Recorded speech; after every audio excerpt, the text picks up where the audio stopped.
vivienda serían 1.257 millones de euros, que sería el 6,8%.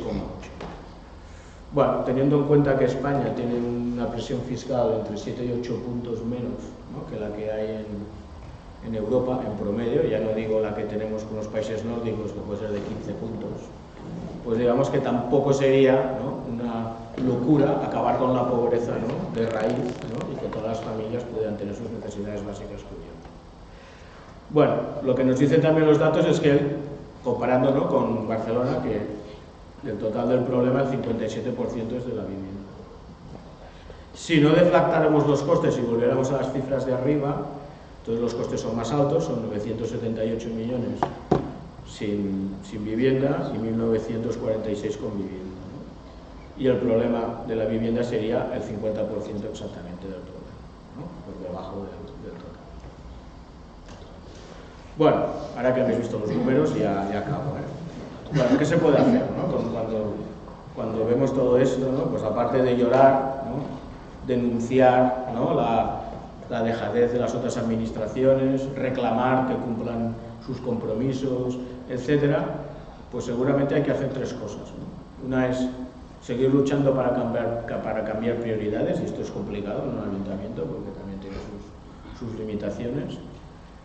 Hay que seguir batallando por tener más información, por conocer, por saber, y luego por comunicar. También es muy importante comunicar cuál es la situación real, no engañarnos, o sea, no intentar decir que vivimos en los mundos de Yuppie o lo que queráis decir, ¿no? La situación es la que es.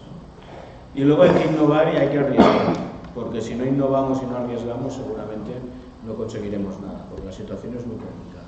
Y ahora aquí os voy a explicar algunas cosas que estamos haciendo. Bueno, nosotros le hemos llamado ERO, porque bueno, tengo un arquitecto en el equipo que es muy creativo y se dedica a inventar nombres de las cosas, pero bueno, digamos que es un acrónimo que yo creo que se puede utilizar mucho para muchas ciudades, ¿no?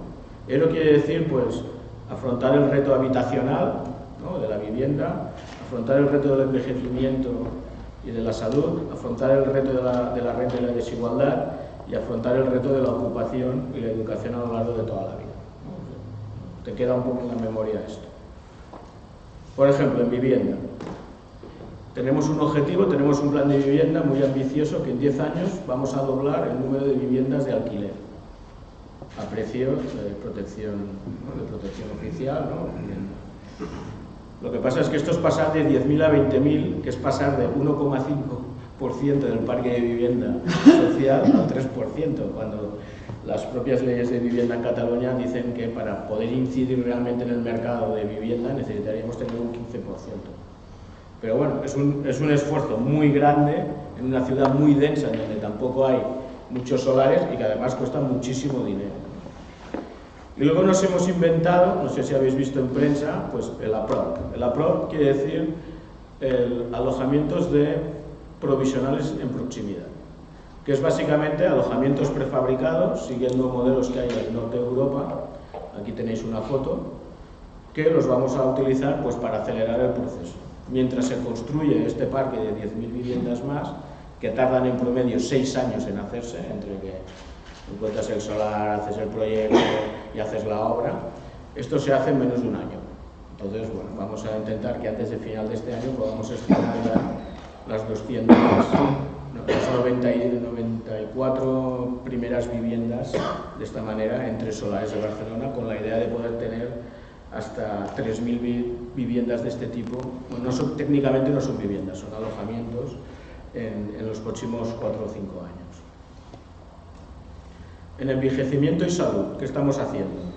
Os pongo 2 ejemplos, ¿no? Estamos trabajando el concepto de supermanzanas sociales. ¿Qué quiere decir? La manzana, ¿no?, la isla, ¿no? En Barcelona tenemos toda la población de Las Palmas con más de 65 años. 350.000 personas, y en el año 2020, en el año 2030, 400.000 personas, de las cuales 90.000 viven solas y solo tenemos 13.000 plazas de residencias para la gente mayor.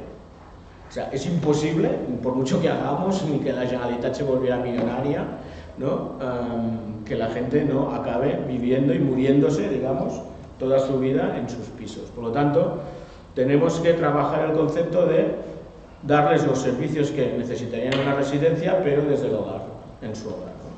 Entonces, bueno, esto es un ejemplo de lo que estamos trabajando. Esto es un mapa de un trocito del ensanche, en donde, pues, en color amarillo, no sé si lo veis, se ve un poco, ¿no? El amarillo son las personas de más de 75 años que viven en cada una de estas islas, ¿no? De estas manzanas. En rojo son las personas que reciben atención domiciliaria y en negro son las personas que tienen un cuidador no profesional. Fijaros que si cogemos, ¿no? Y los colores, cuanto más oscuro, más gente hay, ¿no? Que reciben atención domiciliaria. Cuando sumamos, ¿no? 4 manzanas de estas oscuras, pues tenemos más de 40 o 50 usuarios. ¿Qué quiere decir? Que a un minuto andando desde el centro, ¿no? Que rodea 4 manzanas, se puede llegar a cada uno de estos domicilios. Por lo tanto, podemos intentar dar un servicio, no digo igual, pero sí similar al de una residencia, y le podríamos llamar residencia distribuida, ¿no? Una habitación en realidad es un piso. Esta que está en blanco es la Sagrada Familia, pero veis que hay número 2 en amarillo, es el cura y su hermano el arquitecto, que tienen más de 75 años y que viven allí en la parroquia de la Sagrada Familia, ¿vale? Es que yo vivo al lado, vivo al frente, entonces es el cura que me casó. Perdona, estaba. Y luego abajo tenemos la integración sociosanitaria. ¿Qué quiere decir? Pues que tenemos que coordinarnos mucho mejor con los servicios de salud. O sea, todo el tema de la dependencia tiene que ser un continuo asistencial, ¿no? En donde trabajadores familiares, enfermeras que atienden también a domicilio, ¿no? Hay un montón de cosas que ahora en estos momentos también son compartimentos estancos y prestados por diferentes administraciones, ¿no? Y esto lo estamos trabajando. En rentas, ¿qué estamos haciendo, ¿no? Esto es quizás lo más famoso que estamos haciendo, ¿no? Es un proyecto europeo que se llama BEMICO, en donde estamos experimentando en 1000 familias. Bueno, no les gusta que les llamen experimento, ¿eh? Estamos analizando y evaluando políticas activas combinadas con políticas pasivas de lucha contra la exclusión, ¿no? Entonces, 1000 familias de 10 barrios del norte de la ciudad, entre los 15 barrios más pobres de la ciudad, les estamos inyectando una renta en varias dimensiones, condicionada, no condicionada, topada o no topada, o sea, estamos viendo las combinaciones a ver qué es lo que funciona mejor, combinado con políticas activas, ¿no? Que inciden también en los propios territorios. Formación y ocupación, acompañamiento en la economía social, ayudas para la vivienda para que puedan alquilar una habitación si la tienen libre, y un programa de participación en redes comunitarias, ¿no?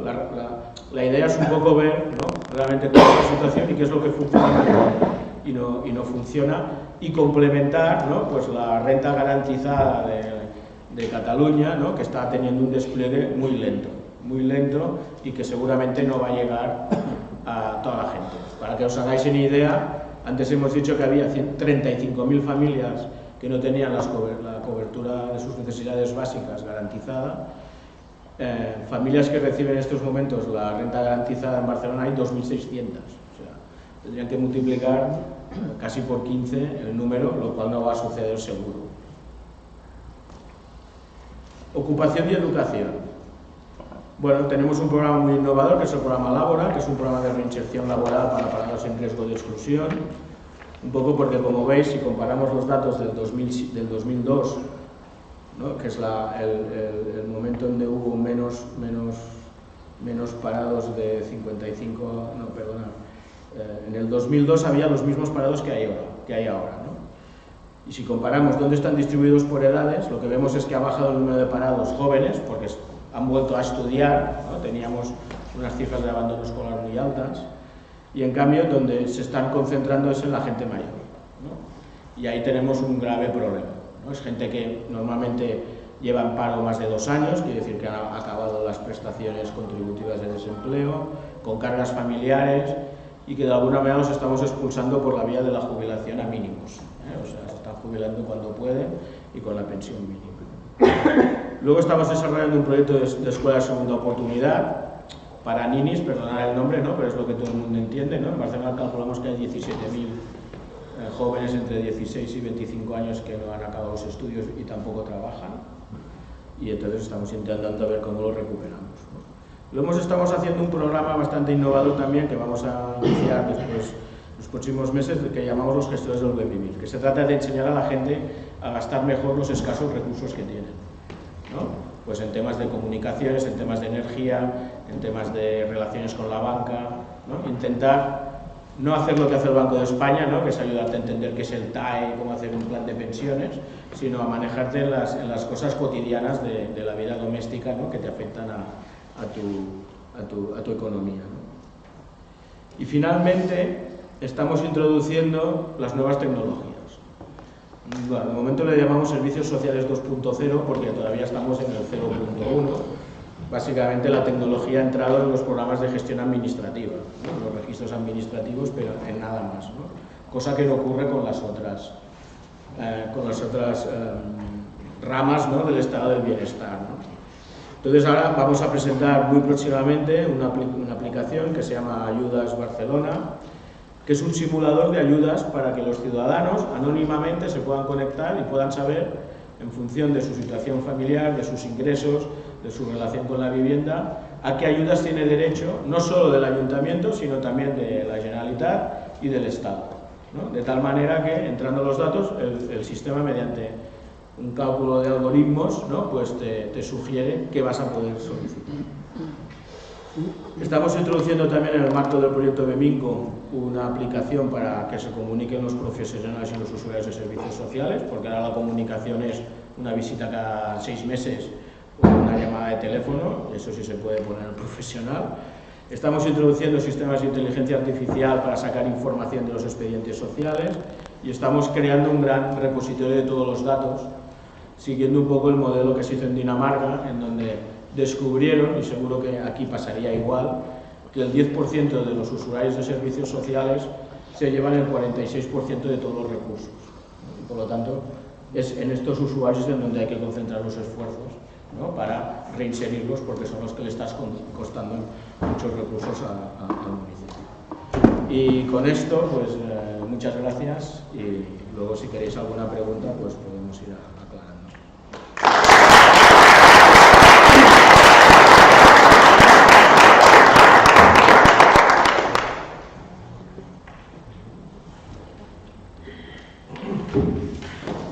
Buenos días a todos y a todas. Esto va con una dedicación especial al señor Cardona, que normalmente en los plenos nos suele decir, llamar la atención, decir que bueno, la Academia de la Lengua ya entiende que debamos ser específicos a la hora de hacer este tipo de saludos, pero nosotros seguimos entendiendo que hay que darle un protagonismo que tenemos, tanto del género femenino como el masculino. Bueno, yo simplemente tras oír a Luis, pues la verdad es que Barcelona, con muchos motivos en política social, un ejemplo a seguir, he tenido la oportunidad personalmente de acompañar al ayuntamiento en varias jornadas, igual que en Bilbao, y ver esa calidad y esas medidas que están a años luz de las políticas sociales que nosotros nos encontramos hace 2 años y medio en el Ayuntamiento de Las Palmas de Gran Canaria. Recuerdo que hacíamos unos pronósticos hace casi 3 años que decían que nos daban un mes, esta gente no dura, esta gente son nuevos en política, no tienen ni idea, todos se van a terminar por destruir ellos solos o por destruir la ciudad. Estamos en el 3er año. Hemos impulsado numerosas medidas, la ciudad sigue funcionando y bueno, no sé, esos pitorizos que nos auguraban ese desastre, pues yo creo que equivocadamente pues, se han tenido que callar y tragar sus palabras. Debido al tiempo que tenemos, yo sí que voy a simplificar mis momentos, mis tiempos, porque creo que ellos que son de quienes más vamos a aprender hoy, creo que sí, no es cuestión de que reduzcamos sus tiempos, y nosotros intentaremos, por lo tanto, lo que voy a hacer es eliminar de mi presentación la realidad en sí del municipio de Las Palmas de Gran Canaria, que mayoritariamente todos los que estamos aquí lo conocemos, pero sí hablaros de que nosotros realizamos un análisis de la situación social de nuestra ciudad y el diagnóstico no podía ser peor, ¿no? Tras ese análisis nosotros destacamos muchas características similares a lo que acaba de compartir ahora Luis, el envejecimiento de la población con la consiguiente demanda asistencial y de accesibilidad, un elevado índice de desempleo general, el aumento del número de desempleados de larga duración que han agotado todas las prestaciones y subsidios, es decir, que esta es una situación yo creo que extrema, porque cada vez son más los ciudadanos que pues bueno, dan por finalizado ese tipo de medidas agotadas, ese tipo de medidas a las que se habían podido acoger y que bueno, que en muchos casos de ellos la situación, a pesar de esos números tan positivos que suelen dar el gobierno central o incluso nuestro gobierno de Canarias, pues hay que decir que esa recuperación de existir, que no lo pongo en duda, existe únicamente para una clase social más favorecida y no para la clase social que nosotros atendemos desde las distintas áreas sociales. También refleja nuestra ciudad el aumento del número de mujeres en desempleo y en el porcentaje de la tasa de pobreza relativa frente a los hombres, eso hay que destacarlo, un aumento de desempleo en la franja juvenil, muchísimas familias con retraso en el pago de las alquileres, de las hipotecas, así como recibos de agua y electricidad, una escasa infraestructura urbanística con regiones periféricas mal utilizadas con el consiguiente deterioro medioambiental, barrios con infraestructuras y parques de vivienda con necesidades de rehabilitación y recuperación para evitar el deterioro de la marginación, bajo nivel de ingresos medios, alta oferta de empleo temporal y precario, insuficientes programas de formación y inserción laboral, la brecha digital, que también aquí es una de las características de nuestra población, las dificultades en la accesibilidad en el transporte, una oferta laboral con poca cualificación profesional, en general un aumento de la desigualdad social y con ello además el aumento del riesgo de exclusión. El descenso del umbral de la pobreza relativa, hay que recordar que ha salido en todos los medios y llevamos mucho tiempo hablando en distintos espacios de ese 44,6% de la población canaria que se ha visto en algún momento en los últimos años inmersa en esta situación. Y esto ha derivado de un colapso de los servicios sociales. Esa fue la realidad. La otra realidad que nosotros nos encontramos aquí hace 2 años y medio y que aparentemente pues no existía o nadie quería hablar. Es verdad que cuando pretende trabajar en la recuperación social o darle solución a algún tipo de situaciones, evidentemente hay que ponerle cara, ¿vale? Dejar y alejarnos del puro asistencialismo, que ha sido la tónica general y yo creo que es una práctica a nivel de todo el Estado, pero aquí en la ciudad de Las Palmas de Gran Canaria ha destacado muchísimo. Yo siempre recuerdo que uno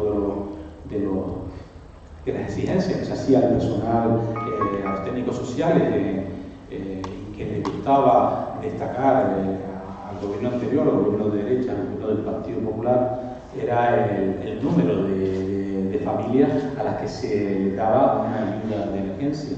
Evidentemente, eso puede hablar de una gestión mayor, pero nunca de una eficacia en el trabajo social. Esa ha sido la realidad con la que nosotros nos encontramos en la ciudad de Las Palmas de Gran Canaria. Evidentemente, esto nos dio a nosotros un mapa de cuál era la situación en Las Palmas de Gran Canaria. La prioridad que requería el área de cohesión social cuando a nuestra llegada fue la de recuperar a nuestros empleados públicos, motivarlos y volverles a hacer creer en ese trabajo social para el que estaban preparados. Ha sido una de las consignas de este grupo de gobierno, porque entendíamos, como bien dije antes, que debíamos cambiar deberíamos cambiar el puro asistencialismo del gobierno anterior. Después de establecer estas y otras prioridades, tomamos decisiones organizativas, haciendo ver que además que política social tenía que ser transversal, ¿no? Desde vista de distintas vertientes, de distintas áreas, y que no solo se debía dar respuesta a la ciudadanía desde ese cajón desastre como bueno, hasta ahora para muchos ha sido el área social. Las comparativas de diversos gobiernos, como puede ser o gobiernos municipales, como puede ser el de Barcelona, pues evidentemente es bastante amplia, ¿no? Nosotros no es que hayamos partido de cero, ¿no? Antes me comentaba Luis y me decía, bueno, hemos oído hablar mucho de tantas medidas que se han impulsado en la ciudad de Las Palmas de Gran Canaria, y la respuesta que yo le he dado pues es la más franca, o sea que es que nosotros evidentemente son tantas cosas las que tenemos por hacer que ellos a lo mejor ya las habían acometido, habían dado respuesta hace muchos años, y nosotros hemos empezado ahora con la aparición de nuestro partido, de nuestro gobierno, a darle solución y darle visibilidad a estas otras realidades. Supimos, y creo que como destacaba antes la compañera Pino, recoger numerosas medidas, un total de 35 en un plan de rescate social, ¿no? Un documento abierto, un documento vivo, que hoy en día es herramienta útil, herramienta importantísima y básica de cerca de 20.000 familias en la ciudad de Las Palmas de Gran Canaria.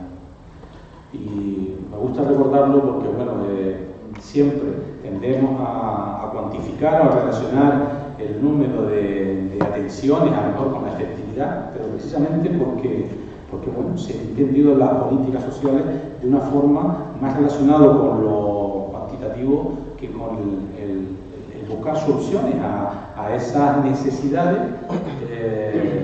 que yo no sé si ha sido también por darle mucha más visibilidad, ganar más espacio también en los medios de comunicación, que bueno, ahora se habla de política social en Las Palmas de Gran Canaria, y antes creo que estaba y seguía estando asociado a ese otro tipo de hacer política. Evidentemente de las competencias municipales se nos escapan muchísimas tareas que no competen al ayuntamiento. Es cierto que somos esa última trinchera, porque realmente, bueno, yo diría que no es la última, somos la primera trinchera, somos realmente el frente, el parapeto de los gobiernos, del gobierno español, del gobierno de Canarias, porque la ciudadanía viene y toca las puertas del municipio. Por eso yo muchas veces digo que aparte, y es cierto, todo lo que es informática, y los mapas, la diferencia entre este tipo de políticas y las anteriores es que nuestra cercanía con los barrios más desfavorecidos, con nuestras realidades también personales, y porque seguimos en contacto directo, así que sepamos buscar antes o entender antes esas problemáticas que creo que desde una clase social, como se ha entendido hasta ahora en la política, no han sido capaces de ver. Medidas, yo pongo de manifiesto un cambio que generamos aquí también al principio con un convenio para impedir el corte del suministro eléctrico en la ciudad de Las Palmas de Gran Canaria. Un convenio que firmamos con el desarrollo de convenio, es verdad que no era novedoso porque se prorrogaba año tras año, pero es verdad que a la llegada nuestra decidimos no firmarlo. Decidimos no firmarlo porque entendíamos que básicamente la intención era sacarse una foto, ¿vale? Firmar un documento donde se reconocía a las empresas que suministran la energía eléctrica, en este caso la Endesa, su carácter social. Pero es que nosotros, ya a través de nuestras ordenanzas, nuestras medidas, ya somos capaces de impedir, según la situación socioeconómica de la familia, de impedir ese corte. Con lo cual entendíamos que se debía ajustar más a la realidad que tenemos ahora mismo. Nosotros ahora mismo tenemos hogares donde el titular del recibo de la luz o del recibo del agua están a nombre del propietario, que hoy en día suelen ser mayoritariamente pensionistas, no son pensionistas, pero que a su vez tienen a su cargo a hijos, incluso sus núcleos familiares. Por eso digo, la composición familiar está muy diferenciada hoy en día a como como se entendía antes. Ahora hay hogares donde comparten residencia, comparten vivienda, pues 3 núcleos familiares diferenciados. El padre, que bien está jubilado y muy relajado ya, cobrando su pensión, y que ahora mismo se ha convertido en el sustento y además es titular de esos recibos, con lo cual burocráticamente les impedía solicitar este tipo de ayudas para beneficiarse e impedir, como dije antes, el corte del suministro eléctrico. Nosotros supimos y decidimos que debía existir en ese convenio ese reconocimiento a esos otros ciudadanos, a esos otros familiares que conviven con una realidad mucho peor y que hasta ahora no habíamos sido capaces de introducir dentro de la propia burocracia. Pues bueno, eso se consiguió y hoy en día ya no solo el titular del contador en sí, el nombre del característica, el nombre del contrato, sino que sus hijos, como familias y con una carga social bastante grave, también pueden pedir el corte del suministro eléctrico amparándose en su realidad social. Hemos puesto en marcha iniciativas novedosas como los pisos tutelados, algo que se oye tanto, que escuchamos y que bueno, en Barcelona ya no hablan de pisos tutelados, hablan ellos tienen edificios, además, bloques de edificios donde están tutelados y comparten con la propia administración, a través de tercer sector, contratado por la administración, pero bueno, tienen edificios tutelados. Y nosotros aquí pusimos en marcha el primer piso tutelado de la ciudad de Las Palmas de Gran Canaria con la necesidad que teníamos. Las cláusulas sociales es una de las claves también, una de las medidas que entendemos y además, visto lo que ha sucedido posteriormente, creemos que es algo que teníamos la exigencia de poner en marcha. Sabiendo los mecanismos con los que nos encontramos, sabiendo que competimos con las leyes del enemigo, teníamos que ajustar o buscar ese tipo de cláusulas sociales que beneficiaran a esas empresas que entendíamos que mejor trataban a sus trabajadores, ¿no? Directa o indirectamente a través de la administración. Eso lo empezamos a trabajar a finales del 2015, empezamos y conseguimos un acuerdo de gobierno donde empezamos a introducirlos en el 2016, pero no se consolidó en el proyecto de Las Palmas del 2017 con una serie de aclaraciones, ¿no? Hoy en día, Las Palmas de Gran Canaria, en ese concepto, yo creo que también fue un poco el foco creo, y además que ese protagonismo también tenemos que darnos porque creo que se cogió como referente ese tipo de acuerdos de cláusulas sociales y además van muy de la mano de la ley, la 9/2017 del 8 de noviembre sobre los contratos del sector público, que además entra en vigor ahora el próximo 9 de marzo y que además exige y beneficia a aquellas empresas que opten por buscar, por garantizar una mejor atención a los trabajadores y creo que de alguna forma paliar un poco esas desigualdades que básicamente, y yo digo que es una de las motivaciones más importantes y de los motivos que han provocado que haya crecido tanto la desigualdad en los últimos años, ha venido de la mano de la reforma laboral, evidentemente. Las desigualdades se abordan, entiendo, muchísimo empoderando a la ciudadanía.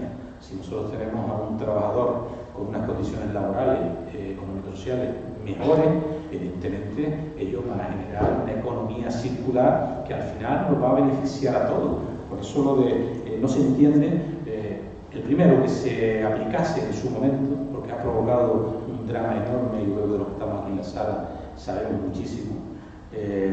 Pero es que además quienes lo provocaron y hoy en día presumen de esa salida, de esa recuperación social, lo siguen aplicando. Con lo cual no entendemos, hay algo que falla. Si esa reforma laboral tan negativa para gran parte de la sociedad se aplicó en unos momentos de crisis y ahora sacan pecho diciendo que la cosa ha mejorado, ¿por qué no la derogan? ¿Por qué no trabajan y la tiran abajo esa reforma laboral decir que ha sido pues causante de tanto daño en nuestra sociedad y principalmente en Canarias, que es la realidad de la que más puedo hablar. Creo que la medida de las cláusulas sociales, como digo, es una de los referentes de este gobierno municipal, y creo que una de las claves para que con mucho esfuerzo las cosas se vayan cambiando en algunos aspectos, con algunas empresas, y con otras pues seguimos intentando, porque precisamente la ley, pues las que ya están contratadas y eso, pues no les obliga a aplicarla, ¿no? Entonces, bueno, paciencia, y yo creo que teniendo voluntades como las que tenemos desde el área social del Ayuntamiento de Gran Canaria, se pueden abordar mucho. En cuanto a presupuesto, esa es otra de las claves, ¿no?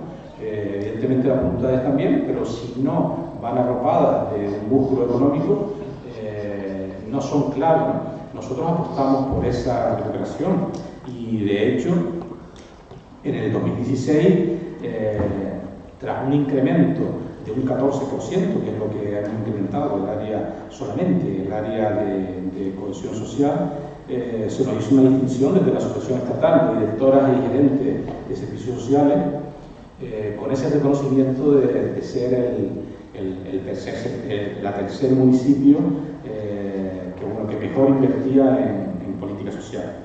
Hemos mejorado con las jornadas técnicas con las ONG, el tema de prestaciones económicas, a pesar de los pesares de decir que los gobiernos de izquierda somos malos gestores.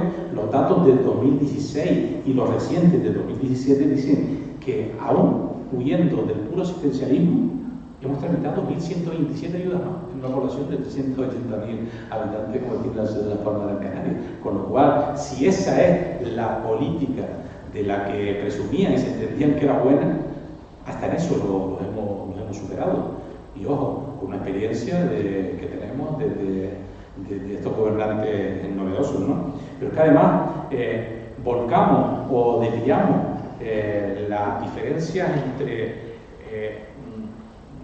dar una prestación de especial necesidad, o sea, una ayuda económica básica, o puede ser para el arreglo de la boca, para el acondicionamiento de unos baños, no sé, para ayudar a pagar el recibo de la luz o del agua, que a lo mejor con 300 o 500 euros lo desviamos y conseguimos pues trabajar mucho más con la prestación canaria de inserción, que es verdad que hoy en día es prestación y de inserción no tiene nada, pero bueno, es un sustento que garantiza a la ciudadanía más empobrecida pues un año, una prórroga de un año más, con lo cual huimos del puro especialismo, que eran las prestaciones económicas puntuales, a la prolongación y el haber apostado precisamente por la prestación canaria a lo largo de 2 años. Los niveles, los datos a nivel técnico, como dije antes, tanto del 2016 como del 2017, son mucho mejores ahora que le hemos puesto cara a la ciudadanía a la que tenemos. Por otro lado, abordar situaciones tan emergentes,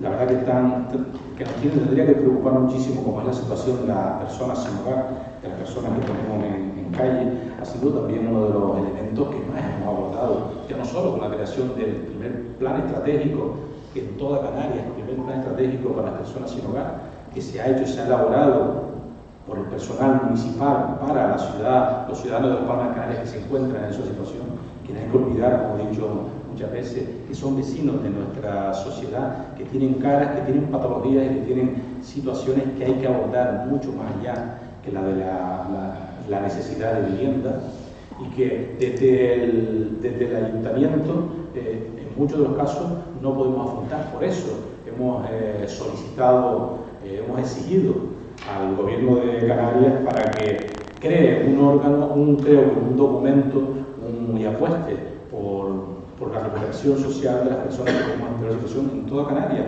y que la verdad que sea en un municipio que nos adelantemos al propio Gobierno de Canarias, la verdad que dice bastante poco de la preocupación que tienen desde la comunidad autónoma por estos vecinos que tan mal lo pasan.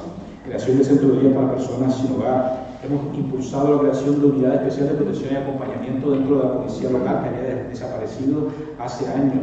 Convenios también, porque es importante la colaboración público-privado por ejemplo, con la Fundación La Caixa, y aumentando ratios de atención. Pasamos de tener, bueno, esto es clave, ¿no? Usted fíjense si el interés por la política social era tan vana en esta ciudad, que ponían proyectos, los ponían como proyectos pilotos, los ponían en marcha, y 8 años después seguían siendo proyectos pilotos. Nadie se preocupaba y abordaban además situaciones en un barrio determinado, en un distrito. Nosotros mejoramos ese tipo de actuaciones, llevándolo a los cinco municipios que tenemos en la ciudad de La Palma de Gran Canaria, pasando de 265 menores a 1012 menores, y con una financiación de 800.000 euros. Además, apostar por una de las pocas riquezas y más valiosas que tenemos, que podemos dar desde el propio municipio, que es la creación de empleo. Pero claro, solo con criterios sociales y derivados del área de cohesión social. Han sido cerca de 1000 personas en 2 años. Creo que hacer otro tipo de política a nivel de todo el Estado es posible. Y creo que además que debemos seguir apostando por la cercanía, por poner cara a las situaciones y nombres, y no tener ningún tipo de complejo, como parece que tenemos los políticos, incluso por decir que las realidades tan malas y tan negativas existen y que son paralelas y tienen que ser siempre la búsqueda de la recuperación social. Hay que ponerle cara a la situación. Si no somos capaces de visibilizarlo, evidentemente no vamos a ser capaces de solucionarlo. Yo creo que voy a tener, está haciendo Pino aquí en las señales, que es verdad que lo dije, además tiene tiempo, son las menos 10. Voy a dar paso ya a las otras intervenciones, porque creo que vamos a aprender muchísimo. Gracias por lo complicado que sé que es acudir a un acto como este, sobre todo un sábado. Evidentemente muchos tienen también cosas no más, pero tan importantes como esta, en un día, sobre todo con el tema de la familia, y así que espero que disfruten del resto de las jornadas y seguimos trabajando en el ámbito social para la ciudad de La Palma de Gran Canaria.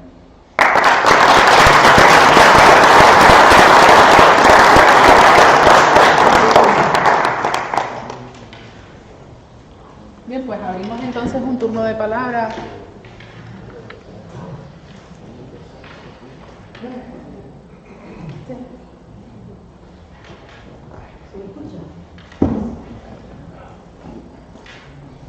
Bueno, pues buenos días a todos y a todos, portavoces y portavoces, como tú decías antes, que dice de los compañeros. Bueno, es verdad que en líneas generales esta es la actuación de este capitalismo feroz y salvaje, este modelo neoliberal que gobierna para los poderes económicos y financieros y no para nosotros, la mayoría social. Y yo creo que ahí está la clave en líneas generales.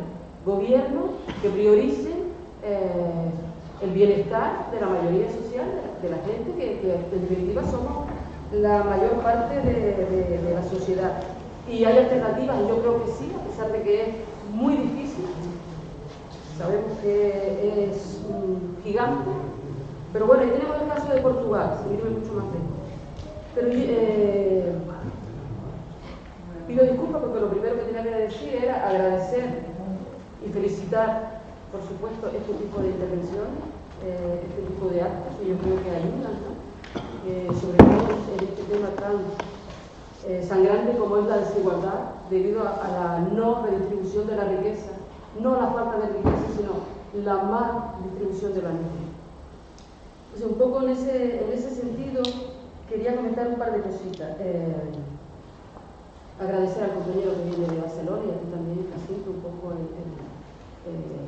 estas ponencias y cómo nos han comentado la situación que se está haciendo desde los ayuntamientos del cambio, ante también, todo hay que decirlo, los impedimentos legales complicadísimos, la ley del techo de gasto, la ley de las administraciones públicas. En definitiva, mucha voluntad se puede tener, pero tenemos también ahí la espada de Damocles por parte de las distintas legislaciones. Y una de las alternativas también entiendo yo que es fundamental a la la renta mínima garantizada, renta básica, como quiera que se la llame. Pero también hay que decirle a la gente que la renta mínima garantizada que está en ese Congreso de los Diputados, presentada por una ILP a través de los sindicatos, se le ha rechazado en 21 ocasiones en la mesa del Congreso, y que también cuando por fin hemos tenido la oportunidad el mes pasado de que por fin fuera una realidad para, en este caso aquí, la mitad de los parados, más de la mitad de los parados que no reciben ningún tipo de prestación, se perdió esa votación por 2 votos, de los cuales 6 eran del Partido Socialista, que de alguna u otra manera no comparecieron. Estas oportunidades no las podemos perder, y yo creo que eso es una realidad. Pero bueno, voy terminando yendo a lo que decía de que el ayuntamiento es la administración más cercana. Veámoslo como una fortaleza en el sentido de aprovechar la forma de gobernar que ha habido. Yo lo que he hecho falta, y yo creo que debe ser una fortaleza, y aprovechar, darle la mayor participación a la gente. Si queremos cambiar, que tiene que ser a través de la movilización para mover esa política, esa legislación tiene que ser a través de la calle, y hay que darle participación a la gente, que la gente se sienta partícipe de todas las cosas que tú has dicho, de todas las cosas que has dicho, porque si no, sí, y para, un poco darle prioridad a lo que es la participación ciudadana. Intentemos ser perdón, específicos porque han pedido la palabra a otras personas. Dani. Yo lo que quería comentar, muy largo, es el tema de que si se está haciendo bien en los ayuntamientos. Entiendo de que eso es también dar cabida a que crezcamos a nivel nacional, en el sentido de que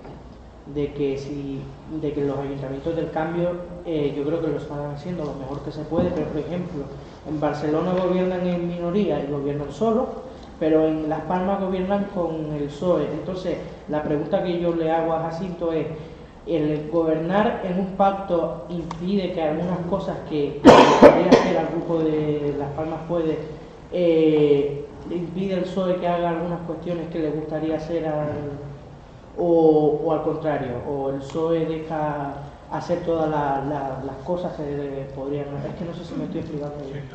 ¿Sí? Hola, buenos días. La pregunta mía va a ser más técnica y va hacia la primera intervención. Los mapas temáticos, las estadísticas de Small Areas Statistics, o sea, la metodología para analizar datos a niveles menores y generalizarlos, lleva bastante bien tiempo andando. Y se ha intentado, de hecho, desde aquí del Instituto Canario de Estadística, lo hicimos en un tiempo, tener datos a nivel municipal y desarrollar mapas temáticos que hoy en día cualquier gestor de datos lo utiliza, no hace falta ser especialista porque el software lo permite, el software apropiado, etc. Hay problemas, eso sí, con los datos, lo sabemos. Ahí las definiciones, la homogeneización de las estadísticas, la estandarización de las definiciones, es un mundo complejo, es más de algoritmos y de computacionales. Entonces, para hacerlo breve, voy a comentar una cosa. Hay una encuesta en Estados Unidos de que se necesitan millones de personas, miles de personas que trabajen en el área de explotación de los datos, Big Data, etc. Lo curioso de la estadística es que como 10 veces más se necesitan personas que utilicen esa información. Y ahí es donde quiero incidir. Yo creo que técnicos como ustedes, el equipo que tienen, siempre lo han existido. Y por eso yo creo que el arquitecto imaginativo que ustedes tienen, lo sé porque he dado clase de arquitectura y sé lo imaginativo que son los arquitectos dando nombre. Además sabía inglés, lo llamó Hero en inglés, hero, héroe. Y entonces yo creo que el mérito grande es a esta nueva promoción de políticos que están en verdad utilizando esa información y esas tecnologías. Es decir, no se lleva por el empresario que dice hazme esto, no se lleva por el otro que dice dame lo otro, etc. No, están utilizando los técnicos, están utilizando la información tal y como lo hizo Stiglitz con su premio Nobel. Es decir, le hubieran dado de economía, se lo hubieran dado de la paz. si hubiera abogado por la eliminación de las desigualdades, no, pero él tuvo datos para demostrar que la desigualdad traía desgracia, etcétera, etcétera, etcétera. Pero por eso le doy mucho mérito a los nuevos políticos que están utilizando todo ese tipo de información. Oscar. Bueno, primero un apunte que a mí me parece muy interesante, ¿no? En una época en la que los derechos humanos están tan denostados, es decir, que la cronificación de la pobreza es simplemente económicamente negativa, es decir, cuando decía que ese 10% que se gasta, el 47% de los recursos, que sacarlos de ahí ya no es una cuestión solamente de justicia social, es una cuestión de que es rentable, ¿no? Y yo creo que hay mucha gente que mira los derechos humanos, parece que no se ha perdido, pero que eso lo entiende, ¿no? Luego, aquí tenemos, claro, yo cuando veía el desarrollo, ¿no?, de todo lo que se hace, digo, ya pienso, claro, me doy cuenta de que Barcelona es enorme, ¿no? Barcelona tendrá más población que toda la isla de Gran Canaria. No, posiblemente no sé si estarán a los 4 o 5 millones de habitantes, ¿no? El ayuntamiento son 1,6. El área metropolitana son 3,2. Por eso la población de Gran Canaria, nosotros tenemos la ventaja de Gran Canaria, es que como dice, justamente lo que sería la siguiente administración es también una administración democrática, ¿no? Que dentro de lo que cabe se llega de manera democrática, con lo que puede haber ahí un impulso. Yo creo que, no creo que el Ayuntamiento de Las Palmas tenga la capacidad que tiene el de Barcelona, porque creo que el de Barcelona es gigantesco, pero a lo mejor sí se puede presionar a la institución inmediatamente siguiente del Cabildo y decirle, mire, hay parte de estas cuestiones que yo no puedo hacer, pero que ustedes sí pueden hacer. Y la última, que era una pregunta que yo estoy un poco obsesionado con eso de que los derechos que no son universales no son derechos, sino que se pierden, ¿no? Y por ejemplo, la ayuda a domicilio, yo llevo dando la vuelta a la cabeza, sería mucho más caro o sería difícil o hay alguna razón económica o técnica para que no se pueda universalizar mediante a lo mejor el pago. Es decir, si hay mayores de 65 años dependientes que tienen renta suficiente para llegar a esos servicios, pero que quieran pagarlos, a lo mejor eso es inviable económicamente. Es decir, podríamos en el Ayuntamiento hacer una oferta compatible. Es decir, hay gente a lo mejor que necesita que le dan 2 horas al día, ¿no? O que vengan a recoger, pero que tiene superar los servicios de renta, y yo creo que si la clase media, no solo empobrecida, ya termino, solo la clase media, no solo la más empobrecida, llega a su servicio, a la hora de que se los intente quitar, va a costarle mucho más, porque a lo mejor su padre está recibiendo, ¿no? Sí, mi pregunta un poquito también va a la línea que hacía Dani, creo. En los dos casos de los dos ayuntamientos se está gobernando con otras cosas. La pregunta es, ¿qué nivel de consenso y de apoyo tienen las políticas que se están llevando tanto en Barcelona como aquí en Las Palmas de Gran Canaria? ¿Qué nivel de consenso en las fuerzas que están y qué nivel de apoyo en las fuerzas que están? Si ha quedado la cosa un poquito, bueno, tú has o algo. Esa es una. La otra, yo no tengo otro punto de vista con respecto a la renta. Creo que ha sido una fortuna que no haya salido esa renta garantizada, porque desde mi punto de vista sería mojar pólvora, es decir, no, ya tenemos rentas para todos, como cuando decían que las cajas eran cajas del pueblo, ¿no? Entonces, la pregunta es, por cada, si se sabe, claro, más o menos, por cada euro de las ayudas que ahora mismo están, ¿cuánto le cuesta a la administración confirmar o tramitar que ese euro va a esa persona?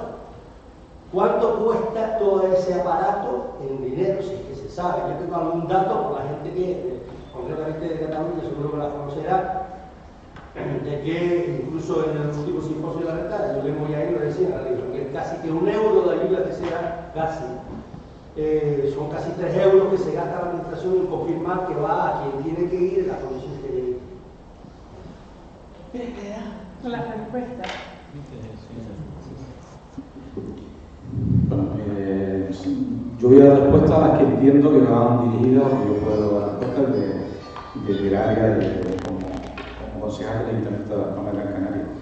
Esther preguntaba sobre darle a lo mejor más visibilidad a esa lucha de la clase social, a que seamos más cercanos, a que le demos mayor participación a la ciudadanía. Creo que en parte, digo en parte porque sabemos de lo costoso que es, ya entrando luego en la complejidad que supone gobernar en un tripartito, que no es lo mismo que el Ayuntamiento de Barcelona, y tener ese amparo total, ¿no? Y gobernar con un solo color político. Hay una diferencia bestial. Pero sí que desde Las Palmas Puede, desde Podemos, evidentemente nosotros, uno de nuestros mecanismos, nuestra herramienta es crear esa participación, ¿no? Y empoderar a la ciudadanía. Ya no me voy solo al área de participación social, que en mayor o menor grado tiene una visibilidad hoy en día en la ciudad de Gran Canaria, sino que además te pongo como clave una de los éxitos de lo que ha provocado que el área de juventud hoy en día se hable tanto en la ciudad de Las Palmas de Gran Canaria, que se habla bastante bien, ha sido el empoderar a los jóvenes y en darle esa participación con una simple aplicación, que es crear un hashtag Juventud Yo Quiero, y a través de ese aplicativo se han puesto en contacto con nosotros muchísimos jóvenes que han sido los que básicamente han creado nuestro programa de político, nuestra programación, con lo cual nos han dicho cuándo, cómo y de qué forma, y siempre que se podía. El hecho de abrir esa posibilidad de sociales también permite que cualquiera te pueda hacer llegar temas hasta surrealistas, ¿no? Pero bueno, creo que le estamos dando protagonismo y visibilidad, y desde aquí yo siempre apoyaré y estaré siempre con la reivindicación social, con la clase social, con el apoyo al sindicalismo, porque creo que es una de las herramientas básicas para progresar en mejorar, ¿no?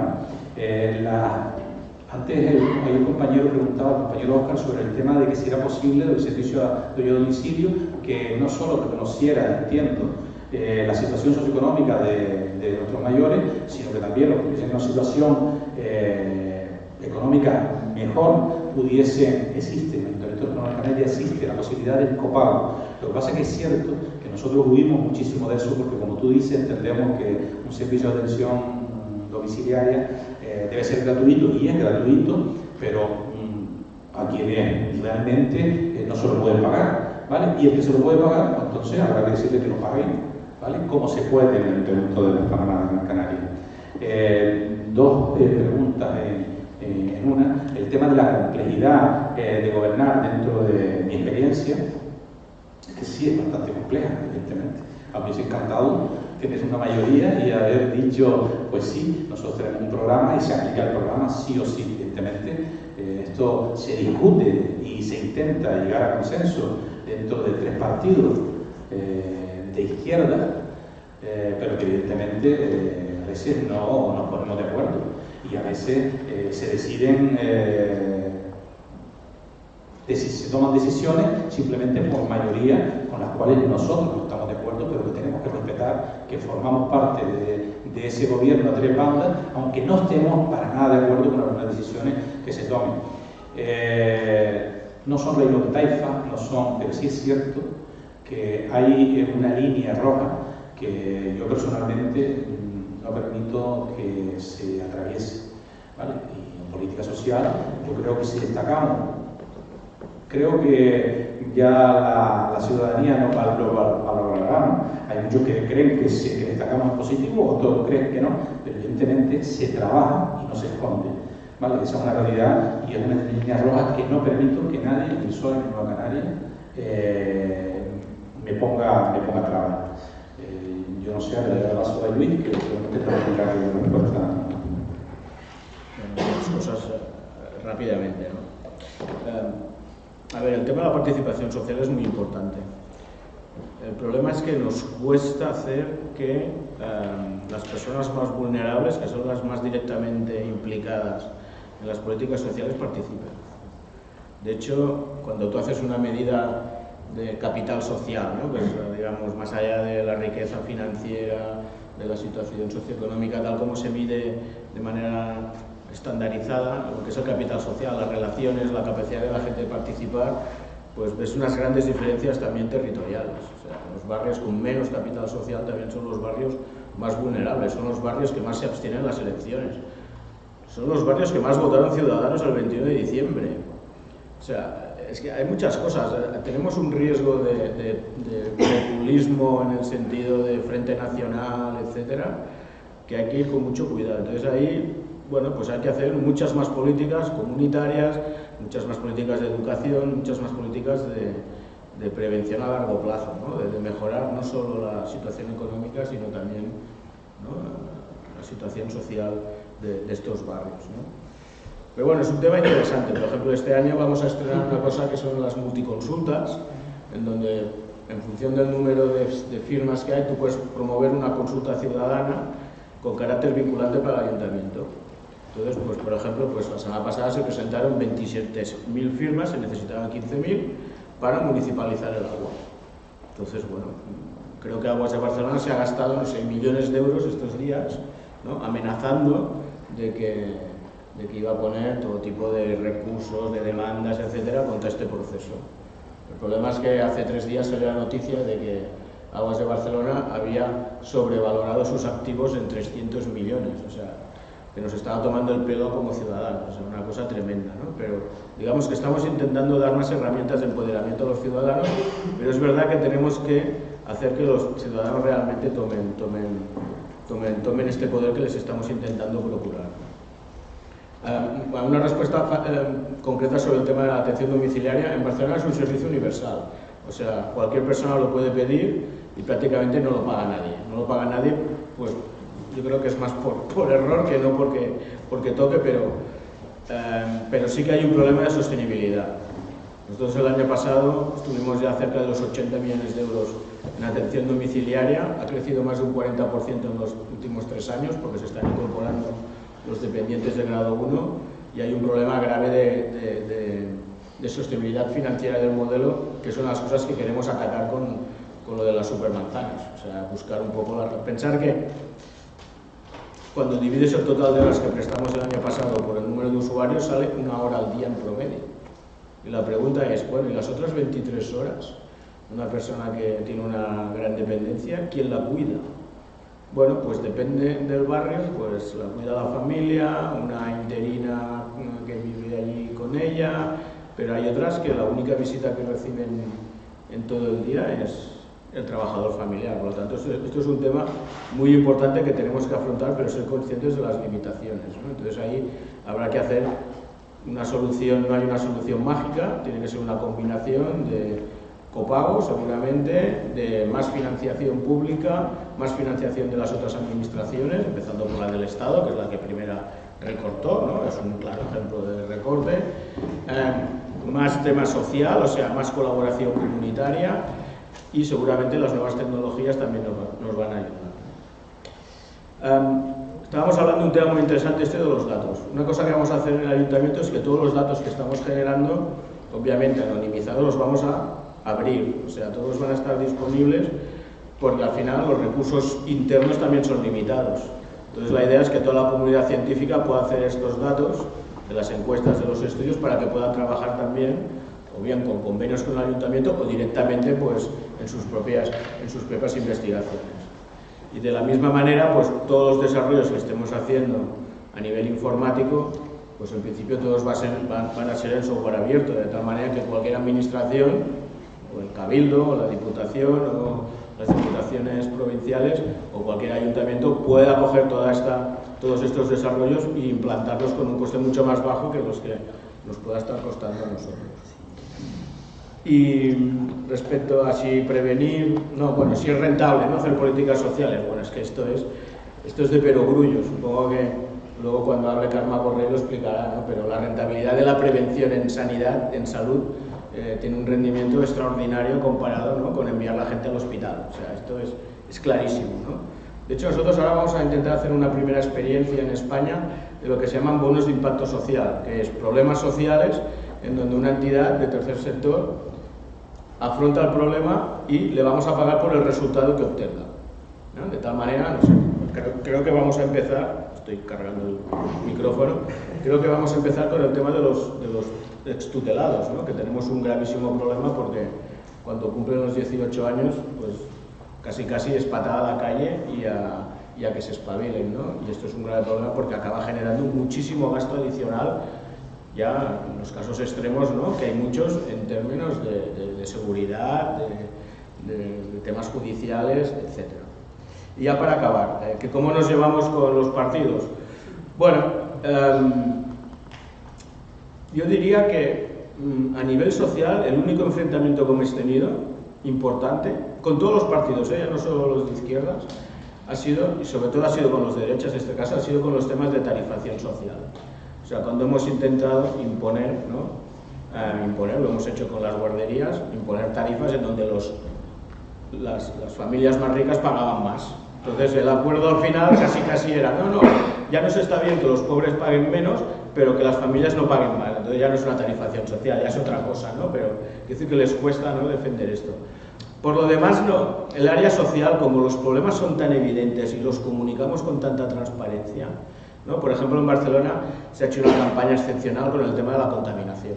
O sea, hemos conseguido realmente meter en el ADN de los ciudadanos que hay que reducir el uso del vehículo privado porque nos está generando un montón de muertos y de enfermedades, ¿no?, respiratorias, etcétera, al año, ¿no? Y esto ha sido la combinación, sobre todo los estudios de salud pública, diciendo, oye, que es que esto cuesta muertos, ya no es que cueste dinero, es que cuestan muertos, ¿no? Y por lo tanto yo creo que cuanto más se explicitan las necesidades sociales, mucho más difícil es para el resto de los partidos que se opongan a medidas que son es que no estamos diciendo nada, sencillamente lo que queremos es que la trinchera esta tenga mejores condiciones para mantener al máximo, ¿no?, la cohesión social, ¿no? Gracias.